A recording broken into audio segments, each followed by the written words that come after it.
that Mr. Hill, when he was on the Swansea School Committee, when he was appointed a year ago, he started his interim time period there, that he was talking about this as well, and I agree with him. I think we need to do more, and we need to utilize some state funding for it, like this Race to the Top funding, and develop a better program. But more importantly, I think we need to have a plan.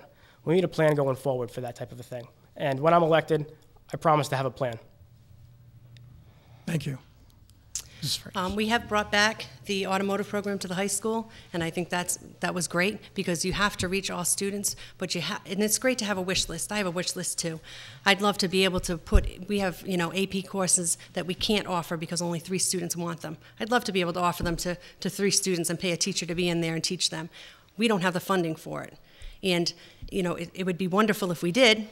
And as far as, full day kindergarten and all that, we're in a very tight fiscal situation here. So getting the money is not as easy as just going to the state and saying, hey, we need some money for full-day kindergarten. We need physical space in our schools, which we don't have, and funding is the issue. I mean, it would be wonderful to be able to put more programming into the high school. We have to follow what the state sets as curriculum and their frameworks. Currently, we're looking to add a 4th year of math to the high school that would qualify us to be a core curriculum high school. That is stuff that we need to do. We have an accreditation process coming up at the high school, and we cannot make substantial changes to programming, especially if it's going to negatively affect the students. We have to look at what the state is asking us to do or requiring us to do, and then that's where our funding has to go to first. Thank you. The next question goes to Mrs. Freitas. What are some of your priorities now as you look at the school committee? What were some of the priorities? Okay, first and foremost would be the full day kindergarten, because I think everybody knows that early childhood education is extremely important, and in the end it can be a cost saving for us, because if we reach these students early, then perhaps we won't have as many students on an IEP or a 504 plan in later years. We currently have a full day kindergarten class and a K-1 transition class, both of which are inclusion classes. Some have students with IEPs that mandate full day, and others are students that have scored fairly low on the kindergarten entrance exams. So I think full day kindergarten is absolutely a goal of mine, and like I said, I've been in talks with the superintendent, and I believe that with her ideas, we can achieve this in the next couple of years. I would also like to see that we become a core curriculum high school and add that 4th year of math. I would like to see us add more AP courses to the high school. I think that we need to reach our accelerated students as much as we're reaching our students who are underperforming with remediation. Thank you. Mr. Carreiro? My priorities is first and foremost student achievement, elimination of bus fees, student safety, transparency, and fiscal responsibility. Those are my priorities as a school committee member. I also want to touch on the budget again. We have approximately $17 million budget. Budget has fiscal responsibility, and budget issues are always an issue. They have been forever since we've had school committees.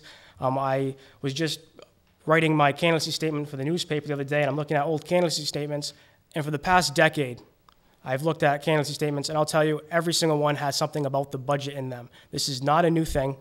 We have a $17 million budget, and we have $2 million going to Somerset for Berkeley. I want that $2 million in Swansea. My opponent speaks of physical space being a problem for a full-day kindergarten, and I disagree with the physical space issue. Like I said, we have a high school that was built for 1,200 students. The taxpayers of Swansea are paying for to maintain a building that's only has at half occupancy, and I disagree with that. Something needs to be done. And full-day kindergarten, my opponent says is a priority. She's been on the committee 6 years. This is the first time I hear of it. Thank you. That was the last question. So we will go to closing statements. You have 2 minutes for a closing statement, and the first person for the closing statement is Mrs. Freitas. Okay, I just want to address a couple issues first. Full-day kindergarten may be the first time that my opponent's heard me mention it because he hasn't shown up for meetings prior to this. Also, comparing Somerset to Swansea is a bit ridiculous when it comes down to finances. It's like comparing apples to oranges. We are currently one of the lowest per student, our per student cost is one of the lowest around. Somerset pays a lot more. They have a lot more income. I am very happy to have served as a member of the Swansea School Committee for 6 years. I know that this is an elected position, but I'm not a politician. I don't enjoy public speaking, and if I could do all of my work behind the scenes, I would. I do not have a personal agenda, nor will I make promises that I cannot keep. I'm a parent, and I'm passionate about the Swansea school system and the people in it. I would greatly appreciate the opportunity to continue to work for the students and residents of Swansea. To that end, I respectfully request your vote on April 12th. If there are questions or concerns that I've not addressed, I have a website, www.dawnfreitas.com, and feel free to email me with anything. Thank you. Thank you, Mrs. Freitas. First of all, I'd like to say that I have been to meetings, and my opponent has seen me at meetings. And the meetings that I don't attend, I watched on television. And I also find it interesting my opponent just stated that she would do all her work behind the scenes if she could, which is interesting. In conclusion, I'd like to emphasize my priorities for the position as a school committee member. These are as follows: student achievement, elimination of bus fees, student safety, transparency, and fiscal responsibility. I'd like to distinguish myself from my opponent. You have a choice on April 12th between two individuals. If you want a school committee member who brings innovative ideas to the table, who is a lifelong resident of Swansea, and who is a graduate of the school system he has the potential honor to represent, then there is only one candidate to vote for school committee, and that's Chris Carreiro. I have the ability, the determination, and the character to serve as a school committee member. Swansea's students and taxpayers need a new voice that will represent the people's interest, not those of nearsighted political factions. I believe I am that voice.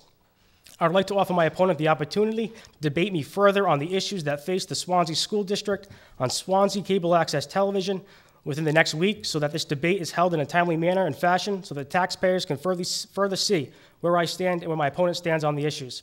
I also encourage you to visit my website at www.electchriscarreiro.com and watch my television program that is set to air on Channel 98. Thank you. On behalf of the people of Swansea, I want to thank both of you for being here this evening and for putting your names on the ballots. We know how difficult that is, and we do appreciate it, and I wish you both luck in the upcoming election. Thank you very much. For those of you who are watching at home, our next discussion will be with the planning board with our two candidates, Tom Sylvia and Glenn Medeiros. If you would give us a few minutes to make the changeover, we're going to take a short break, and we'll be back probably in just about 5 minutes. So thank you all very much. Thanks. Thank you. Thank you.